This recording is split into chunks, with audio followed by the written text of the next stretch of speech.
Howdy folks, it's Sonelias, and I'd like to take you through a general overview of Heroes and Generals. So this one doesn't involve any gameplay, it's merely talking about the actual game itself in general terms.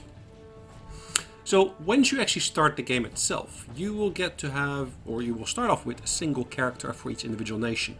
Now there's 3 nations in the game at present, which is Germany, which is Russia or the USSR, Soviet Union, and America. So each of those nations got their own individual weapons, their own individual looks and feels. So you look, for example, at the starting weapon here for this American soldier. It is a semi-automatic M1G. As basically explosive weapons, they basically got the hand grenade Mark II. If I go back to the actual Russians, they will have a semi-automatic rifle SVT-40 and a hand grenade RGD-33. Now, if you look at the actual weapons themselves, you will see that on the right side there is a little indicator in terms of how many slot positions it takes in. So depending on the type of soldier you've got, maybe better to illustrate that with the Germans. So depending on the type of soldier you've got, you will have only, let's say, 6 or 8 or 10 of those slots at your disposal. Now the character I've selected here is at the moment a paratrooper. And the paratrooper, of course, has to be able to carry a parachute with him and so forth. So, in actual fact, he's more limited in his carrying capacity. So this is a character with only 6 of those individual slot points. If we were to go over to a tanker, again, I'm down to 6 of those slot points. But in this instance, I've basically chosen a useful tool, which is an adjustable wrench, which allows me to repair my tank if it were to get damaged. And as a secondary entry, I've chosen anti-tank mines. In case my own tank gets blown, at least I can still do something against the tanks themselves. The sniper here has got 7 slots. So in this case, I've got a weapon of 6 slots, which is indicated by the yellowy, orangey, or mustard colored icons here. So 6 slots for this rifle. And I've got an extra slot that I actually utilized for the purpose of these field glasses. And if I just go to the main soldiers themselves, the basic field soldiers, this one's got 10 slots, of which at the moment 7 are taken up by the machine gun and 2 are taken up by the hand grenade. Now every character has got also 5 other slots here. There's the assault team, so you can actually choose the assault team configuration. You have to be either a lieutenant or a general for that purpose. Next one here is your, how do you describe these? So these are probably skill badges, is probably a good description. Now, if you're not paying to play the game, you only got one of those. So if you become a veteran, it's basically when you paid in terms of your gold credit for becoming a veteran. Occasionally there are special events where you might get one of those rewarded in a weekend, but typically you will only have one of these slots. Now, these items in these slots is what you have to earn with experience. So whilst you're playing the game, you basically build up your experience in the various different stats. And those will then also reward you with these individual badges. Now for this particular trooper, I have chosen heavy set. Key reason is I want to be able to survive longer. I basically have to be able to take more damage and actually, well, get less damage from whatever the person is shooting at me. So heavy set reduces the damage taken. If you want to be able to run more, then Marathon Man is a good one. Basically increases your potential sprint time by 60% longer. Nimble just means you're more silent, so it's harder for you to be heard. And of course the First Blood gives you an extra stamina boost here. Now you might already have noticed that when I'm actually, for example, select Nimble, there's 3 different levels of these. So there's the bronze, the silver, and the gold edition. And of course you will earn these with different experience types. So this one here, the nimble one, is earned with combat movement. Marathon Man is earned with physical training. Heavy set is earned also with physical training. If I were to click on the actual bar there itself, it'll basically bring up the experience bar itself, and it'll tell me at what particular level within there I'll be able to earn what particular badge, such that at least I can then utilize those as well. Now on here you'll also see that you can actually complete your current level. You'll actually be able to buy the level either with the silver elements, so the ones you can actually earn in game here, the credits, or you can use your gold to actually advance straight to the next level. Now, the higher up you get in this tree, the more expensive it becomes. Okay, so the higher up you are in this tree, the more expensive it becomes. So the lower level ones you can relatively quickly buy if you wanted to, but you can just as well earn them through playing the game. Now, they have made some changes relatively recently in the last couple of weeks. So given that it's the beginning of October at the moment of 2016, last couple of weeks, I believe that's early September, they made those changes, where earning XP for the next level and so forth has been made a lot easier. So that's physical fitness related. You got your vehicle related entries here, like car thief, mechanic, and driver. All different requirements on here, but basically the system again tells you exactly what the requirements are and how you can get them. Then in combat, of course, there is the hoarder. So you can actually empty the pockets of unnecessary things. Of course, makes you be able to carry extra ammunition and so forth with you. Grenadier basically means with explosives, so when you throw them you can actually do extra damage. Pointer, quicker fire, means that you can basically fire more accurately from the hip, so without actually aiming you can fire more accurately. Quick draw, it makes it quicker for you to switch your weapons, and you of course aim the weapon itself. Tight grip, that basically gives you a more stable firing at your enemies. So when you're firing multiple shots after each other, you typically see that the fire cone will expand. This will reduce the expansion with each individual shot, or will reduce how far it expands with each individual shot, is maybe a better description. Deadeye helps you basically contract that crosshair a lot quicker. Iron Fist, basically more damage to armor using, of course, your handheld weapons. Scavenger basically means you can basically, when you walk over dead enemies, you can replenish some of your ammunition. Ghillie is used for when you're, for example, a sniper. It makes it such that when you fire the shot and you hit someone, you become visible. This makes that visibility a lot less long than it would be otherwise. And camouflaged allows you to camouflage yourself fully, and basically gives no kill cam.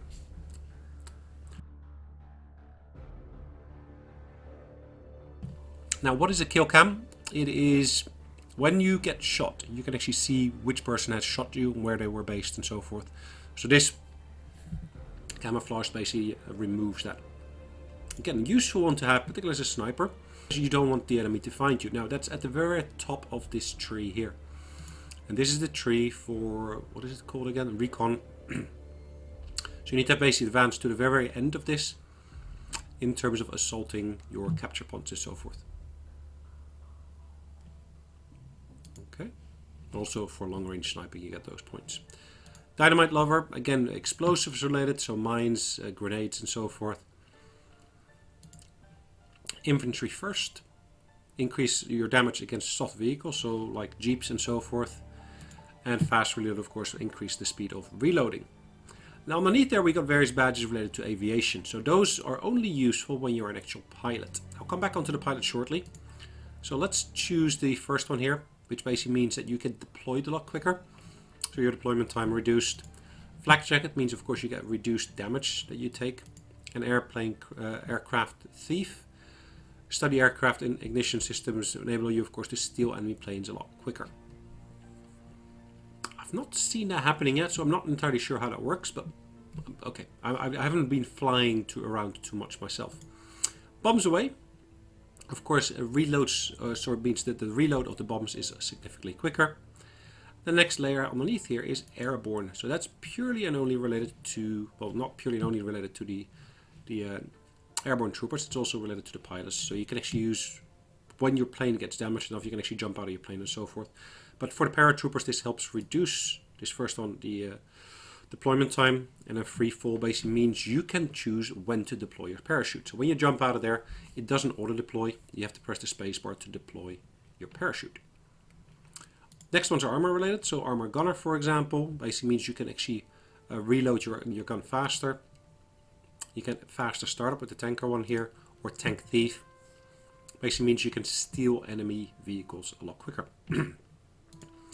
Underneath there is then the Logistics Expert, which increases your assault team's speed. So knowledge of transport, logistics and troop movement increase the speed of assault teams under the officer's command. So you have to actually be the leader of the actual assault team. Next one is the Battlefield Commander, which increases the morale of the troops. And ultimately the final one here is Charismatic Leader, which means you get more or faster morale recovery. So those are basically all the badges that you can utilize, which actually give you all these little benefits. The next tab along is basically the color of the uniform. Now the default one for the standard trooper, I believe, was I think it's the green one. So you should be able to see that on this soldier here. So the green one is the initial default one. And for this trooper here at the top, this one here, I had bought a different color, which is basically the field gray number 39 from 1939 really. So that's no longer in the list because it's already been selected. But basically it will mean how visible you are to your enemies once you actually are on the battlefield. Vehicles, interesting one. So the top one is basically your standard vehicles. So if I just have a look on what's available. At the moment I've only got the Kübelwagen Type 82. But again, each nation's got its own different types of cars that they basically offer to the troops. There's a new type of vehicle that was released relatively recently, in the last, I think, 2 or 3 weeks. That's the Schwimmwagen. It's basically an amphibious vehicle, which of course means you can drive through rivers and come out on the other side, instead of just drowning with your Kübelwagen. Next one is your motorcycle, so that's the second slot down here. Allows you to basically have a motorcycle, which typically is a bit quicker than a regular car. But of course it is smaller also, which means you're a smaller target. And you can have less passengers with you than in a Kübelwagen. And then a relatively new one here as well is the SDKFZ2 Kettenkrad HK101. And that is again a smaller, I guess it's kind of a mixture between a motorcycle and a tracked vehicle. And then finally here, these vehicles here allow your colleagues to spawn. So your teammates, if they want to spawn, they can actually spawn into these vehicles. So having one of these is quite beneficial. So the Blitz truck is the basic one. Then really the second one is a very, very nice one. It's got a nice gun on there, but it's also again a spawn point for your troops. Now this is unlocked with show for 9th grade. So let's have a brief where that fits in. 9th grade is over here. As you can see, I haven't progressed that far along for this character along that particular line. Now each individual character's got their own individual lines. I'll come back onto that in a minute. This again, the last one here is a relatively new vehicle. It's an anti-aircraft gun, but then actually mobile. Back to the weapons briefly. So I had actually bought for this particular character a machine pistole number 44, so 1944 edition. And I've actually got the hand grenades. Now for the hand grenades themselves, they fit into the category here of throwable weapons or ranged weapons with high explosives. So your standard hand grenade, or this is the M24 flag sleeve. That basically of course means it does extra damage to troops close by. So it's got extra shrapnel it basically generates. You can also basically, as you can see, get some of those American hand grenades. Cost a different amount of money. You got the Panzerschreck, which is just like a bazooka kind of weapon. Then you've got, of course, the Russian hand grenades, anti-tank mine. Then you got your proper bazooka, so the American bazooka. Then you got your anti-tank grenade. It's really like a, it's almost like a mine you have to place on top of the tanks in a way to run away. Then you got your actual anti-tank mine here, anti-tank grenade Panzerwurf mine. So that's the first one here was the H3, which is the edition you have to place on there, and this is the throwable edition. Anti-personnel mine, useful for you actually are capturing a building or have captured a building to help defend it, and ultimately your anti-tank mine here at the bottom. Last one here is, in terms of this utility bar, is of course your Dienst gear, Dienstglas, and the wrench again. There's some hand-based weapons as well. I think, for example, a shovel to basically hit someone over the head with, or a knife, another type of shovel, so different damage levels for each of those. Different types of knives. And again, another shovel here. Now, in terms of the actual guns, of course, you have your starting weapon in here, which is the bolt-action rifle K98K. That's what you start off with. And basically, I've basically bought into the machine pistol for the 40, like I already said. So that will no longer be in the list, but that's really the second level of machine pistol. The first level of machine pistol is the machine pistol 34. I think that the 40 is slightly better, more accurate and so forth. Better damage output as well. So that's why I went with that particular one. Then you also got the semi-automatic rifle here, the G43. Then you got a hand pistol. That's a relatively new addition. Well, relatively new. It's been there for a couple of months already. Unfortunately, I haven't got any on any of my characters yet. Would be useful maybe to have one of those on my my recon or maybe on my paratrooper, but I'll get one eventually. You also hear your light machine gun, which is the MG34. I believe that is, yeah, that's a useful one to have. But I believe that the next one here, this one here, is the light machine gun MG42, is the one that you actually get for your paratroopers. Again, lots of handguns. And really, that's the most up-to-date gun, which is the assault rifle STG-44. That's the most advanced German weapon. Now, again, these weapons, they will differ from country to country. So if I were to choose the Russians here, for example, I see lots of Russian types of guns within here. I've just put most of my emphasis into the actual German troops. And of course, then you'll see the emphasis in terms of weapon types in there as well. So America's got different weapons in here. And again, each of those got a different number of slots it takes up. And some of them have actually got selective fire, so you can choose between single shot or multi-shot, continuous fire, and so forth. Alright, so hopefully that gives you a bit of an introduction in terms of the weapons itself. Now let's briefly cover upon the troops themselves. So the one you see selected at the moment is the paratrooper, jumps out of airplanes.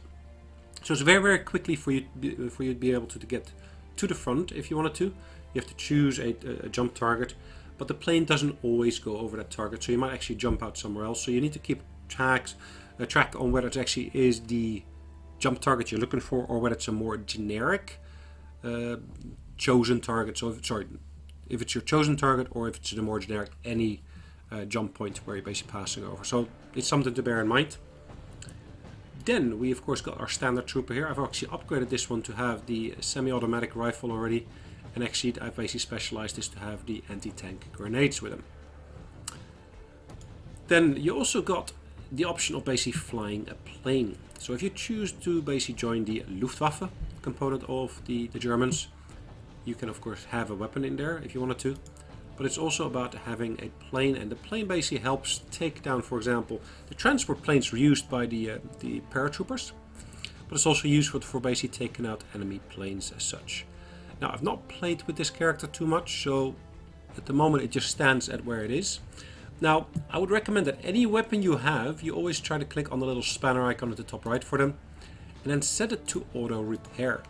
Now, what does auto repair means is after you've used it, the system will automatically repair it, so it will use some of the credits you've earned to make sure that the weapon itself stays in top condition.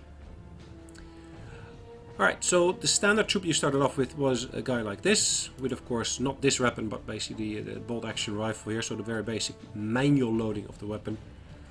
I have upgraded another one here with the machine pistol. I went through that earlier. And ultimately recon here is the sniper edition of this. Now, if I look at the progress of this particular character, I can actually do that by clicking on the rank insignia here. You'll see that rank, I shouldn't have access to the recon yet. So recon typically is given to you at this particular point here. Now, I got a little bit impatient because I'd been trying to get to that particular rank for ages, but I've been playing this for ages in real terms. So what I did, I just basically invested a bit of my gold into there to basically be able to buy the recon soldier and be able to use it. Now, there were a few items or means for you to get some gold. So there were a few earlier beta stages where you got some gold for special events and so forth, but you also they introduced what they call a player profile, and if I click into there, you'll be able to see that at certain levels of the player profile you actually get some gold allocated to you. Okay, so based upon the gold allocated to you, you can of course use that for whatever purpose you want. In this case, I basically used some of that gold to basically buy the recon soldier, which means I can really do long distance sniping. I've got a separate video on the utilization of the recon soldier. Okay, so let's have a look at the last type of character.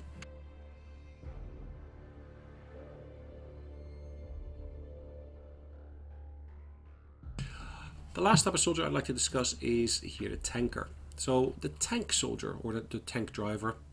Now, when you get this particular character as, well, afresh, I should say, you'll start off with only a single tank. Now that will be a light tank. So you've got there's 4 classes. There's the light tanks, as you can see here.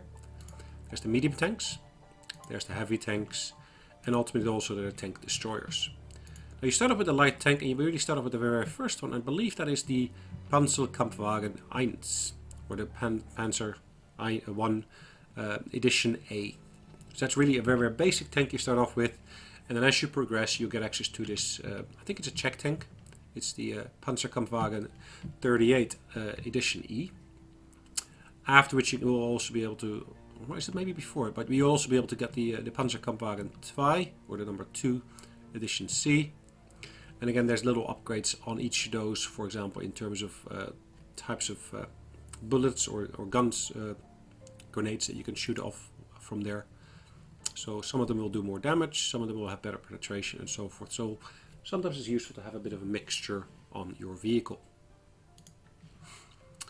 In this sense, I've actually progressed nicely with this particular character already. So I've actually got some medium tanks on here already. In terms of the medium tanks, you start off with the Panzerkampfwagen 3, or the Panzer 3 edition J. I've actually progressed into the Panzer 4 edition H. Now I would really like to get the next vehicle, which is the Panzerkampfwagen Panther edition G. It's got more sloped armor at the front, as you can see, so better chance of getting a reflection of any hits you were to receive at the front. Whereas this currently selected vehicle here, the Panzer 4H, has got some actual spaced armor on the side. So there's advantages to both. Now, I've not progressed far enough yet to be able to buy any of these heavy tanks, but that would be the Tiger or the Tiger Mark II. In terms of the anti-tank weapons, there is of course the Hetzer, the Jagdpanzer 38T Hetzer, but also there is the Stuk 3 edition G. Now, the G there of course got better guns and better armor and so forth, but either ways you will always be looking to basically get good guns with good penetration, or good grenades with good penetration. So you start off by default with the top one that I got here. The currently selected one's got better penetration. So the first one's got penetration of 36mm at a range of 100 meters. The next one is basically got penetration of 99mm at a range of 100 meters. And ultimately you can actually then also get more high explosive editions of weapons, or sorry, grenades I should say. Okay, so there's various different options on there. You can get not only on the tanks, but also when you basically got a regular car or a motorbike, you'll be able to actually place additional crates on there. Now in this case I've got an ammunition crate on there, which means someone can basically go towards there and basically pick up extra ammunition for their guns. You can potentially also go for the medical crate here. You should be able to maybe have both on there, is that correct? No, it's either the one or the other, so you have to choose between the two which is the one you want to have. And again, the spanner itself says whether it should be auto refilling or not. But ultimately you're also going to get your anti-tank supply crate on there. So depending on the vehicle you've chosen, you might get one or maybe two of those crates that you can put on there. Again, that gives you extra experience if people were to use it as such. Okay, I think I've given you a nice overview of the actual high levels of the game. So that's all the different hero types. Now down here at the bottom itself you got your squad composition. You can of course choose to have your own armor squad here. There's different maps and filters, so basically allow you to choose what particular types of battles you want to be able to partake in. Particularly useful when you're choosing a tanker is you can choose which particular vehicle types you want to be able to put into there. So lights, mediums, or tank destroyer, or heavies if you've got them. But you can also deselect, for example, the lights or the tank destroyers, so you will not qualify for those battles as such. Now the less you've actually selected on here, the less the less quickly you'll be able to get into a battle, so it will take longer to get into a battle as such. Alright, I hope that's given you a nice bit of an overview of the game itself. Hopefully you'll be able to get a chance maybe to play it yourself, and maybe I'll be able to join you in a battle at some point, or you'll be able to join me in a battle at some point. In the meantime, thanks again for joining me, and I'll see you on the next one. Bye bye.